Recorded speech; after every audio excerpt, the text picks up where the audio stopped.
Hi friends, I am Arun. Welcome back to my video. மழை பெய்யறப்ப பறவைகள் பறக்கிறத நம்ம most of the time பார்த்துருக்கவே மாட்டோம். அப்படியே பறந்தாலுமே கொஞ்சோண்டு பறவைகள் மட்டும் தான் பறக்கும். அண்ட் இதுக்கு பின்னாடி என்ன சயின்ஸ் இருக்குன்றதை பற்றி தான் நம்ம இந்த வீடியோவில் பார்க்க போகிறோம். டாப்பிக்கில் போகலாம்.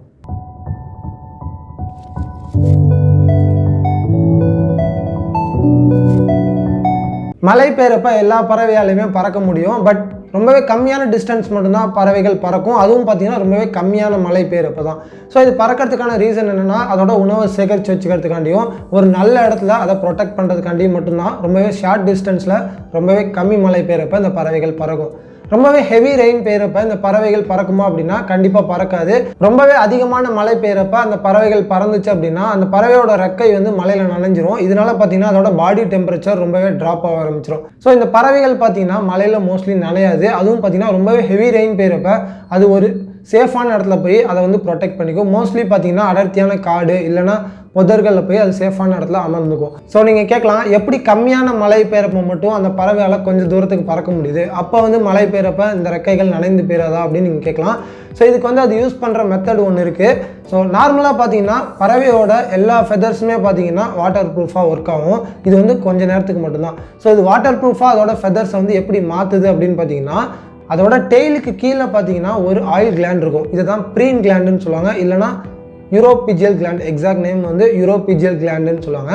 ஸோ இந்த ப்ரீன் கிளாண்டில் பார்த்தீங்கன்னா ஒரு ஆயிலி சப்ஸ்டன்ஸ் சுரக்கும். ஸோ அந்த ஆயிலி சப்ஸ்டன்ஸ் என்ன பண்ணுன்னு பார்த்தீங்கன்னா அந்த பறவை வந்து அதோட ஃபெதர்ஸில் அப்ளை பண்ணிக்கும். ஸோ அதோட ரெக்கையில் அப்ளை பண்ணுறப்ப என்னன்னு பார்த்தீங்கன்னா கொஞ்ச நேரத்துக்கு அந்த ரெக்கை வந்து வாட்டர் ப்ரூஃபாக ஒர்க் ஆகுது. ஸோ இந்த மெத்தடை யூஸ் பண்ணி தான் பார்த்தீங்கன்னா பறவைகள் கொஞ்ச நேரத்துக்கு ஒரு ஷார்ட் டிஸ்டன்ஸ்க்கு வந்து ட்ராவல் பண்ணுது மழை பெய்யறப்ப. இந்த வீடியோவில் பார்த்தீங்கன்னா அந்த பறவை வந்து அதோட ஆயில் கிளாண்ட்லேருந்து அந்த ஆயில் எடுத்து அதோட ஃபெதர்ஸில் அப்ளை பண்ணிக்குது. ஸோ இந்த மாதிரி நீங்கள் நிறையா டைம்ஸ் வந்து நீங்கள் லைவாகவே பார்த்துக்கலாம். பட் எதனால் இந்த பறவைகள் இந்த மாதிரி பண்ணுதுன்றது உங்களுக்கு தெரிஞ்சிருக்காது. ஸோ நெக்ஸ்ட் டைம் இந்த மாதிரி பார்த்தீங்க அப்படின்னா உங்களுக்கு கண்டிப்பாக எதனாலன்றது உங்களுக்கு ரீசன் தெரிஞ்சிருக்கும். ஸோ இந்த ப்ரீன் கிளாண்டை யூஸ் பண்ணி அந்த பறவையால் கொஞ்ச நேரத்துக்கு மழையில் நனைய முடியும். ஒருவேளை அதோட ஃபெதர்ஸ் வந்து லைட்டாக நனைஞ்சிருச்சு அப்படின்னா அதோட ரெக்கை வந்து வேகமாக ஃப்ளாப் பண்ண ஆரம்பிக்கும். இதனால் பார்த்தீங்கன்னா அதோட பாடியை வந்து ட்ரையாக வச்சுக்க முடியும். ஸோ இன்னொரு ரீசன் இருக்குது பறவைகள் மழையில் பறக்காததுக்கு. அண்ட் ரெண்டாவது ரீசன் என்ன அப்படின்னு பார்த்தீங்கன்னா ரொம்பவே லோ ப்ரெஷர் ஏரியாவில் வந்து இந்த பறவையால் பறக்க முடியாது. ஸோ இதுக்கு ஃபஸ்ட்டு நம்ம பறவையால் எப்படி பறக்க முடியுது அப்படின்றத தெரிஞ்சுக்கணும். அடுத்தது வந்து லோ ப்ரெஷர் ஏரியா, அதாவது காற்றழுத்த தாழ்வு மண்டலம் எப்படி உருவாகுதுன்றதை நம்ம தெரிஞ்சுக்கோம். ஒரு பறவை பறக்கிறதுக்கு ரொம்பவே உதவியாக இருக்கிறது யாருன்னு பார்த்தீங்கன்னா அதோட சிறகு தான், அதோட விங்ஸ் தான். ஸோ விங்ஸை யூஸ் பண்ணி தான் ஒரு பறவையால் பறக்க முடியுது. ஸோ நார்மலாக பார்த்தீங்கன்னா பறவை பறக்கிறப்ப அதோட விங்ஸை வந்து கீழ் நோக்கி தள்ளுறப்ப என்ன ஆகும்னு பார்த்தீங்கன்னா கீழே வந்து காற்று இருக்கும்ல, அந்த காற்றை வந்து அழுத்தம் கொடுக்குறப்ப கீழே வந்து ஹை ப்ரெஷர் உண்டாகுது, காற்றழுத்தம் அதிகமாகுது. ஸோ இந்த மாதிரி பண்ணுறனால அந்த பறவையோட விங்ஸுக்கு கீழே பார்த்தீங்கன்னா ஹை ப்ரெஷர் ஏரியா க்ரியேட் ஆகும். அதே மாதிரி அந்த பறவையோட விங்ஸுக்கு மேலே லோ ப்ரெஷர் ஏரியா க்ரியேட் ஆகும். ஸோ நம்ம எல்லாத்துக்குமே தெரியும் காற்று வந்து எப்போதுமே ஹை ப்ரெஷர் ஏரியாவிலேருந்து லோ ப்ரெஷர் ஏரியாவுக்கு ட்ராவல் பண்ணும். ஸோ இந்த ஒரு காரணத்தினால தான் பார்த்தீங்கன்னா பறவை வந்து அதோட விங்ஸை யூஸ் பண்ணி ஹை ப்ரெஷர் கிரியேட் பண்ணுறப்ப அந்த ஹை ப்ரெஷர் வந்து பறவைக்கு ஒரு லிஃப்ட் ஃபோர்ஸ் கொடுக்குது, மேல் நோக்கி தள்ளும். ஸோ இந்த ஒரு காரணத்தினால தான் பறவையால் ஈஸியாக பறக்க முடியுது. ஸோ ஒரு பறவை பறக்கிறதுக்கு அதோட விங்ஸை மட்டும் நம்ம ரீசனாக சொல்ல முடியாது. அதோட பாடி வெயிட்டு, அப்புறம் வந்து அதோட ஸ்ட்ரக்சர், இது எல்லாமே சேர்ந்து தான் ஒரு பறவைக்கு வந்து பறக்கிறதுக்கு ரொம்பவே யூஸ்ஃபுல்லாக இருக்குது. ஸோ இப்போ நம்ம இந்த லோ ப்ரெஷர் ஏரியா எப்படி கிரியேட் ஆகுது, அதாவது காற்றழுத்த தாழ்வு மண்டலம் எப்படி உருவாகுதுன்றதை பற்றி தெரிஞ்சுக்குவோம்.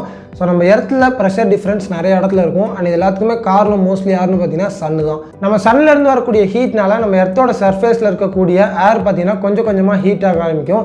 ஸோ டெம்பரேச்சர் ரைஸ் ஆக ஏர் வந்து எக்ஸ்பேண்ட் ஆக ஆரம்பிக்கும். ஸோ எக்ஸ்பேண்ட் ஆச்சு அப்படின்னா ஏரோட டென்சிட்டி ரொம்பவே கம்மியாயிரும். ஸோ அந்த ஏர் டென்சிட்டி ரொம்பவே கம்மியாக இருக்கப்ப அந்த ஏர் வந்து மேல் நோக்கி ரைஸ் ஆக ஆரம்பிக்கும். ஸோ அந்த ஹாட்டான ஏர் பார்த்தீங்கன்னா மேல் நோக்கி ரைஸ் ஆகிறப்ப கீழே ஒரு வெற்றிடத்தை கிரியேட் பண்ணுது. ஸோ இதுதான் பார்த்தீங்கன்னா லோ ப்ரெஷர் ஏரியான்னு சொல்லுவோம், அதாவது காற்றழுத்த தாழ்வு மண்டலம் சொல்லுவோம். ஸோ அந்த லோ ப்ரெஷர் ஏரியா தான் பார்த்தீங்கன்னா மோஸ்ட்லி மழை, புயல், சூறாவளிலாம் உருவாகிறதுக்கு காரணமாக இருக்குது. ஸோ அந்த லோ ப்ரெஷர் ஏரியாவில் ஒரு பறவை பறக்கணும் அப்படின்னா அதோட விங்ஸை வந்து அதிகமான டைமில் ஃப்ளாப் பண்ணால் மட்டும்தான் அந்த பறவையால் ஹை ப்ரெஷர் கிரியேட் பண்ணி அந்த பறவையால் பறக்க முடியும்.